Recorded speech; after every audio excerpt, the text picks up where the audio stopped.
ಬಂಗಾಳದಲ್ಲಿ ಮನೆ ಕೆಲಸದವಳು ಈಗ ಮಂತ್ರಿ. ಅಂದು 2,000 ಸಂಬಳ, ಇಂದು ಸಚಿವೆ. ಎಸ್ ವೀಕ್ಷಕರೇ, ಪಶ್ಚಿಮ ಬಂಗಾಳದಲ್ಲಿ ಹೊಸ ಹಿಸ್ಟರಿ ಕ್ರಿಯೇಟ್ ಆಗಿದೆ. ಒಬ್ಬ ಮನೆ ಕೆಲಸ ಮಾಡುವ ಮಹಿಳೆ ಇವತ್ತು ಮಂತ್ರಿಯಾಗಿದ್ದಾಳೆ. ಅಂದ್ರೆ ನೀವು ನಂಬ್ತೀರಾ? ಕೇಳಲು ಎಷ್ಟು ಆಶ್ಚರ್ಯ ಅನ್ಸುತ್ತಲ್ವಾ? ಆದ್ರೂ ಇದು ಸತ್ಯ. ಮನೆ ಕೆಲಸ ಮಾಡಿ ತಿಂಗಳಿಗೆ 2,000 ರೂಪಾಯಿ ಸಂಪಾದನೆ ಮಾಡ್ತಾ ಇದ್ದ ಮಹಿಳೆ ಇವತ್ತು ಬಿಜೆಪಿ ಸರ್ಕಾರದಲ್ಲಿ ಸಚಿವೆಯಾಗಿ ಪ್ರಮಾಣ ವಚನ ಸ್ವೀಕರಿಸಿದ್ದಾಳೆ. ರಾಜಕಾರಣ ಅಂದ್ರೆ ಅದು ಬರೀ ಕೋಟ್ಯಾಂತರ ರೂಪಾಯಿ ಹಣ ಇರೋರಿಗೆ ಅಥವಾ ದೊಡ್ಡ ದೊಡ್ಡ ಮನೆತನದಲ್ಲಿ ಹುಟ್ಟಿದವರಿಗೆ ಮಾತ್ರ ಮೀಸಲು ಅಂತ. ಆದ್ರೆ ವೀಕ್ಷಕರೇ, ಇವತ್ತು ಭಾರತದ ಪ್ರಜಾಪ್ರಭುತ್ವದ ಅಸಲಿ ತಾಕತ್ತು ಏನು ಅನ್ನೋದನ್ನ ಪಶ್ಚಿಮ ಬಂಗಾಳದ ಒಬ್ಬ ಸಾಮಾನ್ಯ ಮಹಿಳೆ ಇಡೀ ಜಗತ್ತಿಗೆ ತೋರಿಸಿಕೊಟ್ಟಿದ್ದಾಳೆ. ಯಾವ ಕೈಗಳು 4 ಮನೆಗಳಲ್ಲಿ ಪಾತ್ರೆ ತೊಳೆದು ಕಸ ಗುಡಿಸಿ ತಿಂಗಳಿಗೆ ಕೇವಲ 2,500 ರೂಪಾಯಿ ಸಂಬಳ ಪಡಿತಾ ಇದ್ದವೋ ಅದೇ ಕೈಗಳು ಇವತ್ತು ಪಶ್ಚಿಮ ಬಂಗಾಳದ ಮಂತ್ರಿಯಾಗಿ ಸಂವಿಧಾನದ ಹೆಸರಿನಲ್ಲಿ ಪ್ರಮಾಣ ವಚನ ಸ್ವೀಕರಿಸಿವೆ.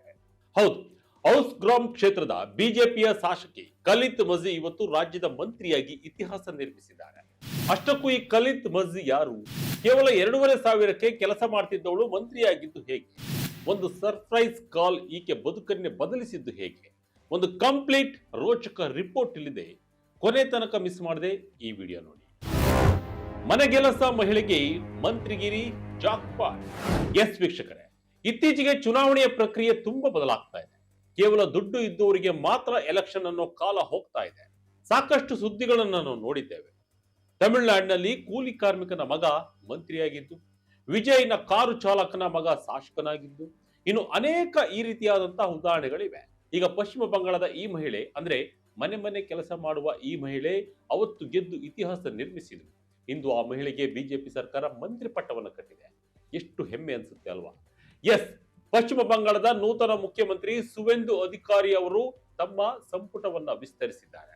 ಒಟ್ಟು 35 ಜನ ಮಂತ್ರಿಗಳು ಪ್ರಮಾಣ ವಚನ ಸ್ವೀಕರಿಸಿದರು. ಇದರಲ್ಲಿ 13 ಜನ ಕ್ಯಾಬಿನೆಟ್ ದರ್ಜೆ ಸಚಿವರು, 3 ಸ್ವತಂತ್ರ ಉಸ್ತುವಾರಿ ಸಚಿವರು ಮತ್ತು 19 ಜನ ರಾಜ್ಯ ಖಾತೆ ಸಚಿವರಿದ್ದಾರೆ. ಈ 35 ಜನರ ದಂಡಿನಲ್ಲಿ ಇಡೀ ದೇಶದ ಕಣ್ಣು ಬಿದ್ದಿದ್ದು ಮಾತ್ರ ಖಲೀದ್ ಮಜ್ಹಿ ಅವರ ಮೇಲೆ. ರಾಜ್ಯಪಾಲ RN ರವಿರವರು ಖಲೀದ್ ಮಜ್ಹಿ ಅವರಿಗೆ ಪ್ರಮಾಣ ವಚನ ಬೋಧಿಸುತ್ತಿದ್ದಾಗ ಆಕೆಯ ಕಣ್ಣಾಲಿಗಳು ಅಕ್ಷರಶಃ ತುಂಬಿ ಬಂದಿದ್ದು.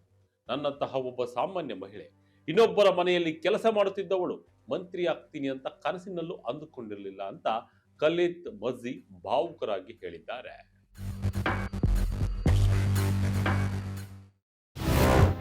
ಯಾರು ಈ ಖಲೀದ್ ಮಜ್ಹಿ ಬಡ ಮಹಿಳೆ?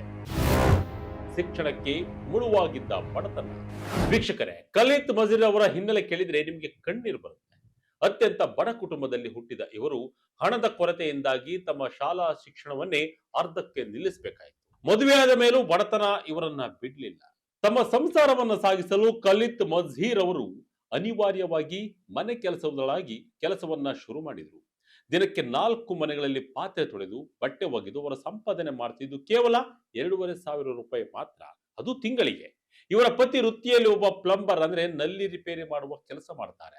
ಇವರ ಮಗ ಪಾರ್ಕ್ ಇನ್ನು ಸ್ಕೂಲ್ ನಲ್ಲಿ ಓದ್ತಾ ಇದ್ದಾನೆ.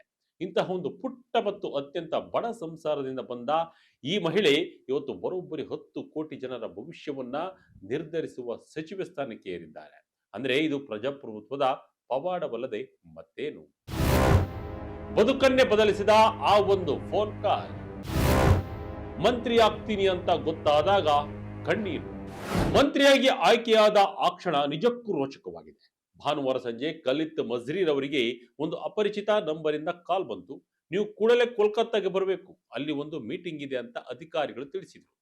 ರಾತ್ರಿ ಹೊತ್ತಿಗೆ ಜಗನ್ನಾಥ್ ಚಟರ್ಜಿರವರು ಕಾಲ್ ಮಾಡಿ ಬೆಳಿಗ್ಗೆ ಬೇಗ ಲೋಕಭವನಕ್ಕೆ ಬನ್ನಿ ಅಂತ ಹೇಳಿದರು. ಕೋಲ್ಕತ್ತಾಕ್ಕೆ ತಲುಪಿದ ಮೇಲೆ ಅಲ್ಲಿನ ಸಿದ್ಧತೆಗಳನ್ನು ನೋಡಿ ಖಲೀದ್ ಮಜ್ಹಿ ಅವರಿಗೆ ಶಾಕ್ ಆಯಿತು. ತಾನು ಮಂತ್ರಿಯಾಗಿ ಪ್ರಮಾಣ ವಚನ ಸ್ವೀಕರಿಸಿದ್ದೇನೆ ಅಂತ ಗೊತ್ತಾದ ತಕ್ಷಣ ಅವರು ಅಕ್ಷರಶಃ ಕುಸಿದು ಹೋಗಿ ಅಳಲು ಶುರು ಮಾಡಿದರು. ಮೋದಿಯವರು ಮತ್ತು ಸುವೇಂದು ಅಧಿಕಾರಿ ಅವರು ತನ್ನ ಮೇಲೆ ಇಟ್ಟಿರುವ ಈ ನಂಬಿಕೆಯನ್ನ ಕಂಡು ಅವರಿಗೆ ಮಾತುಗಳೇ ಬರಲಿಲ್ಲ. ಮೋದಿ ಭಾಷಣ ಕೇಳಿ ಬದಲಾಯಿತು ಈಕೆಯ ಬದುಕು. ಸೊಸೆ ಜನಸೇವೆಗೆ ಬೆನ್ನೆಲುಬಾಗಿ ನಿಂತಿದ್ದ ಮಾವ. ಖಲೀದ್ ಮಜ್ಹಿ ಅವರ ರಾಜಕೀಯ ಆಸಕ್ತಿ ಶುರುವಾಗಿದ್ದು ಹೇಗೆ ಗೊತ್ತಾ? 2014ರಲ್ಲಿ ನರೇಂದ್ರ ಮೋದಿ ಅವರು ಮೊದಲ ಬಾರಿಗೆ ಪ್ರಧಾನಿಯಾಗಿ ಅಭ್ಯರ್ಥಿಯಾಗಿ ದೇಶದಾದ್ಯಂತ ಅಲೆ ಎಬ್ಬಿಸಿದ್ರು. ಅಂದು ಟಿವಿಯಲ್ಲಿ ಮೋದಿ ಅವರ ಭಾಷಣ ಕೇಳಿದ ಖಲೀದ್ ಮಜ್ಹಿ ಅವರ ಸಿದ್ಧಾಂತಕ್ಕೆ ಅಕ್ಷರಶಃ ಫಿದಾ ಆಗಿದ್ರು. ದೇಶಕ್ಕಾಗಿ ನಾನು ಏನಾದ್ರೂ ಮಾಡಬೇಕು ಅನ್ನೋ ಕಿಚ್ಚು ಅವರಲ್ಲಿ ಹೊತ್ತಿಕೊಂಡಿತ್ತು. ಸದ್ದಿಲ್ಲದೆ ಬಿಜೆಪಿ ಪಕ್ಷವನ್ನ ಸೇರಿದ ಇವರು ಒಬ್ಬ ಸಾಮಾನ್ಯ ಬೂತ್ ಮಟ್ಟದ ಕಾರ್ಯಕರ್ತೆಯಾಗಿ ಕೆಲಸವನ್ನ ಶುರು ಮಾಡಿದರು. ಮನೆಗೆಲಸ ಮುಗಿಸಿ ಬಂದ ಮೇಲೆ ಅವರು ಊರೂರು ಸುತ್ತಿ ಪಕ್ಷವನ್ನ ಸಂಘಟನೆ ಮಾಡ್ತಿದ್ರು. ಇವರ ಈ ಬದ್ಧತೆಯನ್ನು ನೋಡಿ ಸ್ಥಳೀಯ ನಾಯಕರು ಇವರಿಗೆ ಪಂಚಾಯತ್ ಮಟ್ಟದ ಜವಾಬ್ದಾರಿಯನ್ನು ನೀಡಲು ಮುಂದಾದರು. ಆಗ ಖಲೀದ್ ಮಜ್ಜೀರ್ ಅವರಿಗೆ ಒಂದು ಭಯ ಇತ್ತು. ನಾನು ಮನೆ ಕೆಲಸ ಮಾಡಿಕೊಂಡು ಪಾರ್ಟಿ ಕೆಲಸ ಮಾಡೋಕೆ ಸಾಧ್ಯವಾ ಅಂತ. ಅಂತಹ ಸಮಯದಲ್ಲಿ ಅವರ ಬೆನ್ನಿಗೆ ನಿಂತಿದ್ದು ಅವರ ಮಾವ. ನೀನು ಇಷ್ಟು ದಿನ ಸಂಸಾರಕ್ಕಾಗಿ ದುಡಿದಿದ್ದು ಸಾಕು, ಇನ್ಮುಂದೆ ಸಮಾಜಕ್ಕಾಗಿ ದುಡಿ ಅಂತ ಅವರ ಮಾವ ಸ್ಫೂರ್ತಿ ತುಂಬಿದರು. ಅಲ್ಲಿಂದ ಖಲೀದ್ ಮಜ್ರೀರ್ ಅವರ ವೇಗವನ್ನ ತಡೆಯೋಕೆ ಯಾರಿಂದಲೂ ಕೂಡ ಸಾಧ್ಯವಾಗಲಿಲ್ಲ. 2021ರ ಸೋಲು ಟಿಎಂಸಿ ನೀಡಿದ ಕಿರುಕುಳ, ಮನೆ ಬಿಟ್ಟು ಓಡಿ ಹೋದ್ರು ಕುಗ್ಗದ ಮಹಿಳೆಯ ಛಲ. ಎಸ್, ನಾವು ಸಾಧನೆ ಬಗ್ಗೆ ಕೊಂಡಾಡ್ತೀವಿ, ಹೊಗಳುತ್ತೇವೆ, ಆದರೆ ಅವರ ಯಶಸ್ಸು ಇದೆಯಲ್ಲ ಅಷ್ಟು ಈಸಿಯಾಗಿ ಸಿಕ್ಕಿರಲ್ಲ. ವೀಕ್ಷಕರೇ, 2021ರ ವಿಧಾನಸಭಾ ಚುನಾವಣೆಯಲ್ಲಿ ಬಿಜೆಪಿಗೆ ಮೊದಲ ಬಾರಿ ಟಿಕೆಟ್ ಇತ್ತು. ಆದರೆ ಅಂದು ಮಮತಾ ಬ್ಯಾನರ್ಜಿ ಅವರ ಅಲೆ ಇರೋದ್ರಿಂದ ಖಲೀದ್ ಮಜ್ರಿ ಸೋಲನ್ನ ಅನುಭವಿಸಿದರು. ಸೋತ ಮೇಲೆ ಅವರ ಪರಿಸ್ಥಿತಿ ನರಕವಾಯಿತು. ಚುನಾವಣಾ ಫಲಿತಾಂಶ ಬಂದ ತಕ್ಷಣ ಬಂಗಾಳದಲ್ಲಿ ನಡೆದ ಆ ರಕ್ತಸಿಕ್ತ ಹಿಂಸಾಚಾರದಲ್ಲಿ ಬಿಜೆಪಿ ಕಾರ್ಯಕರ್ತರನ್ನ ಟಾರ್ಗೆಟ್ ಮಾಡಲಾಗಿತ್ತು. ಖಲೀದ್ ಮಜ್ರೀರ್ ಅವರ ಮೇಲೂ ಹಲ್ಲೆ ನಡೆಸಲು ಪ್ರಯತ್ನಿಸಲಾಯಿತು. ಮನೆ ಕೆಲಸಕ್ಕೆ ಹೋಗದಂತೆ ತಡೆಯಲಾಯಿತು. ಅನೇಕರು ಅವರನ್ನ ಅವಮಾನಿಸಿದರು. ಸೋತ ಮೇಲೆ ಇನ್ನು ಇವಳ ಕತೆ ಮುಗೀತು ಅಂತ ಎಲ್ಲರೂ ಅಂದ್ಕೊಂಡಿದ್ರು. ಆದರೆ ಖಲೀದ್ ಮಜ್ರಿ ಮಾತ್ರ ಧೈರ್ಯಗೆಡಲಿಲ್ಲ. ಅದೇ ಛಲದಿಂದ ಮತ್ತೆ ಜನರ ಮಧ್ಯೆ ಹೋಗಿ ಕೆಲಸ ಮಾಡಿದ್ರು. ಅದೇ ಛಲವೇ ಇವತ್ತು ಅವರನ್ನ ಮಂತ್ರಿ ಕುರ್ಚಿ ಮೇಲೆ ಕೂರಿಸಿದೆ. ಚುನಾವಣೆಗಾಗಿ ಕೆಲಸವನ್ನೇ ಬಿಟ್ಟಿದ್ದ ಮಹಿಳೆ ಹೌಸ್ ಗ್ರಾಮ್ ಕೋಟೆಯನ್ನ ಜಯಿಸಿದ್ದು ಹೇಗೆ? 2026ರ ಎಲೆಕ್ಷನ್ ಘೋಷಣೆಯಾದಾಗ ಬಿಜೆಪಿ ಹೈಕಮಾಂಡ್ ಮತ್ತೆ ಖಲೀದ್ ಮಜ್ರೀರ್ ಅವರ ಮೇಲೆ ವಿಶ್ವಾಸವಿಟ್ಟು ಹೆಸರು ಅನೌನ್ಸ್ ಆದ ತಕ್ಷಣ 7 ದಿನಕ್ಕೆ ಖಲೀದ್ ಮಜ್ರೀರ್ ಒಂದು ದೊಡ್ಡ ನಿರ್ಧಾರವನ್ನು ತೆಗೆದುಕೊಂಡರು. ತಾನು ಮಾಡ್ತಿದ್ದ ಎಲ್ಲಾ ಮನೆ ಕೆಲಸಗಳನ್ನ ಅವರು ಬಿಟ್ಬಿಟ್ರು. ನನಗೆ ನನ್ನ ಕ್ಷೇತ್ರದ ಜನರ ಸೇವೆ ಮಾಡೋಕೆ ಪೂರ್ಣ ಸಮಯ ಬೇಕು ಅಂತ ನಿರ್ಧರಿಸಿದರು. ಚುನಾವಣಾ ಪ್ರಚಾರದ ಸಮಯದಲ್ಲಿ ಅವರು ಮನೆ ಮನೆಗೆ ಹೋದಾಗ ಜನ ಅವರಿಗೆ ಅದ್ದೂರಿಯಾದಂತಹ ಸ್ವಾಗತ ನೀಡಿದರು. ಇಷ್ಟು ದಿನ ನಮ್ಮ ಮನೆ ಕಸ ಗುಡಿಸಿದವಳು ಈಗ ನಮ್ಮ ಕಷ್ಟವನ್ನ ಗುಡಿಸಲು ಬರ್ತಿದ್ದಾಳೆ ಅಂತ ಜನರು ಭಾವುಕರಾಗಿ ವೋಟ್ ಹಾಕಿದ್ದಾರೆ. ಪರಿಣಾಮವಾಗಿ ಖಲೀದ್ ಮಜ್ರಿ ಭರ್ಜರಿ ಜಯ ಸಾಧಿಸಿ ವಿಧಾನಸಭೆಯನ್ನ ಪ್ರವೇಶ ಮಾಡಿದರು. ತಮ್ಮ ಪ್ರತಿಸ್ಪರ್ಧಿ ಶ್ಯಾಮ್ ಪ್ರಸನ್ನ ಲೋಹರ್ ಅವರನ್ನ ಬರೋಬ್ಬರಿ 12,535 ಮತಗಳ ಅಂತರದಿಂದ ಸೋಲಿಸಿದರು. ಅಂದು ಶಾಸಕಿಯಾದಾಗ ಅವರು ಅಂದುಕೊಂಡಿದ್ದು ಇಷ್ಟೇ, ನನ್ನ ಕೆಲಸ ನನ್ನ ಕ್ಷೇತ್ರಕ್ಕೆ ಮಾತ್ರ ಸೀಮಿತ ಅಂತ. ಆದರೆ ವಿಧಿ ಅವರಿಗಾಗಿ ಅತಿದೊಡ್ಡ ಉಡುಗೊರೆಯನ್ನ ಕಾದಿರಿಸಿತ್ತು. ಕುಡಿಯುವ ನೀರು, ಆರೋಗ್ಯವೇ ಮೊದಲ ಆದ್ಯತೆ. ಮಂತ್ರಿಯಾಗಿ ಅಧಿಕಾರ ವಹಿಸಿಕೊಂಡ ಮೇಲೆ ಖಲೀದ್ ಮಜ್ರೀರ್ ಅವರು ಮಾಡಿರುವ ಮೊದಲ ಘೋಷಣೆ ಏನ್ ಗೊತ್ತಾ? ನನ್ನ ರಾಜ್ಯದ ಹಳ್ಳಿಗಳಲ್ಲಿ ಇನ್ನು ಮುಂದೆ ಕುಡಿಯುವ ನೀರಿನ ಸಮಸ್ಯೆ ಇರಬಾರದು ಮತ್ತು ಪ್ರತಿಯೊಬ್ಬ ಬಡವನಿಗೂ ಉತ್ತಮ ಚಿಕಿತ್ಸೆ ಸಿಗಬೇಕು ಅಂತ.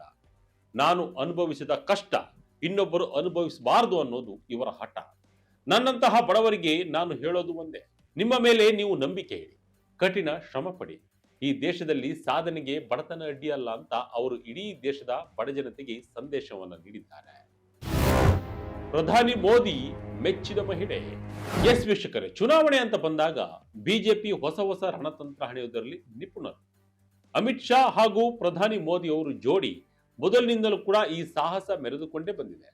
ಯಾರು ಊಹಿಸದ ಅಚ್ಚರಿ ಮುಖಗಳಿಗೆ ಟಿಕೆಟ್ ಕೊಟ್ಟು ಅಂದುಕೊಂಡಂತೆ ಗೆಲ್ಲಿಸಿಕೊಂಡು ಬರ್ತಾರೆ ಅಂದ್ರೆ ಗ್ರೌಂಡ್ ವರ್ಕ್ ಹೇಗಿರುತ್ತೆ ಅಂತ ನೀವೇ ಯೋಚನೆ ಮಾಡಿ. ಬಿಹಾರದಲ್ಲಿ ಅತ್ಯಂತ ಕಿರಿಯ ಯುವತಿಗೆ ಟಿಕೆಟ್ ಕೊಟ್ಟು ಗೆಲ್ಲಿಸಿಕೊಂಡು ಬಂದು ಇತಿಹಾಸವನ್ನು ಸೃಷ್ಟಿಸಿದರು. ಯುವತಿಗೆ ಯಾರು ವೋಟ್ ಹಾಕ್ತಾರೆ ಎಂದೆಲ್ಲ ಕಿಂಡಲ್ ಮಾಡಿದ್ರು. ಆದರೆ ಬಿಜೆಪಿ ಹೇಳಿದಂತೆ ಆಕೆಯನ್ನ ಗೆಲ್ಲಿಸಿಕೊಂಡು ಬಂದರು. ಇವತ್ತು ಪಶ್ಚಿಮ ಬಂಗಾಳದಲ್ಲೂ ಅದೇ ಆಗಿದ್ದು 2021ರಲ್ಲಿ ಆಕೆ ಸೋತಾಗ ಪ್ರಧಾನಿ ಮೋದಿ ಅವರು ಆ ಮಹಿಳೆಯ ಮೇಲೆ ಒಂದು ಕಣ್ಣಿಟ್ಟಿದ್ರು. ಅವತ್ತಿನಿಂದ ಇವತ್ತಿನವರೆಗೂ ಆಕೆ ಜನರ ಜೊತೆ ಬೆರೆಯುತ್ತಾ ಸಂಘಟನೆ ಮಾಡ್ತಾನೆ ಇದ್ರು. ಮಹಿಳೆಯ ಶ್ರಮಕ್ಕೆ ಫಿದಾ ಆದ ಪ್ರಧಾನಿ ಮೋದಿ ಅವರು ಆಕೆಗೆ ಟಿಕೆಟ್ ಕೊಟ್ಟು ಗೆಲ್ಲಿಸಿಕೊಂಡು ಬಂದಿದ್ದರು. ಇಂದು ಮಂತ್ರಿ ಮಾಡುವ ಮೂಲಕ ಮತ್ತೊಂದು ಐತಿಹಾಸಿಕ ಕ್ಷಣಕ್ಕೆ ಸಾಕ್ಷಿಯಾಗಿದ್ದಾರೆ.